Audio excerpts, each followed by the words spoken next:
আপু এমন একটা কম্বো সাজেস্ট করেন যেটা আমার ডার্ক স্পট পিগমেন্টেশন কমাবে, সেই সাথে স্কিনকে গ্লোই এবং গ্লাসি স্কিন করবে, স্কিনকে ব্রাইটেন আপে হেল্প করবে। সো অল ইন ওয়ান একটি কম্বো যারা চাচ্ছিলেন তাদের জন্য কিন্তু জাস্ট অসাধারণ হবে এই বাজেটের মধ্যে বেস্ট এই কম্বোটি। এই কম্বোর মধ্যে কিন্তু লো পিএইচ এর এই ক্লিনজার পেয়ে যাচ্ছেন। এটা কিন্তু একদম অল স্কিন টাইপে সুইটেবল হবে, পিএইচ ব্যালেন্স করবে, মিনি সাইজটা পাচ্ছেন একদম বাজেট ফ্রেন্ডলি।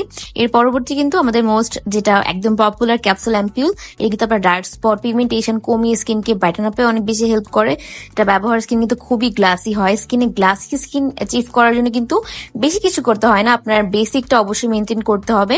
এবং এই রাইস টোনটা কিন্তু অনেক ভালো স্কিনকে হাইড্রেট রাখার পাশাপাশি গ্লোয়িং একটা লুক ক্রিয়েট করে, স্কিনকে ব্রাইটেন আপে হেল্প করবে। এটা আমাদের কোনো প্রকার সাইড এফেক্ট ছাড়া স্কিনকে ব্রাইটেন আপের জন্য এই রাইস ক্রিম ময়শ্চারাইজারটা আছে, কিন্তু খুবই ক্রিমি, স্কিনকে সুপার একটা গ্লোয়িং ইফেক্টের পাশাপাশি আপনার স্কিন রিপেয়ারিং এ এই রাইস ক্রিমটা অসাধারণ কাজ করবে। কোনো প্রকার ক্ষতি ছাড়া স্কিনকে কিন্তু অনেক বেশি উজ্জ্বল করতে হেল্প করবে ভিতর থেকে। তো বাজেটের মধ্যে এই কম্বো একদম মিস করা যাবে না।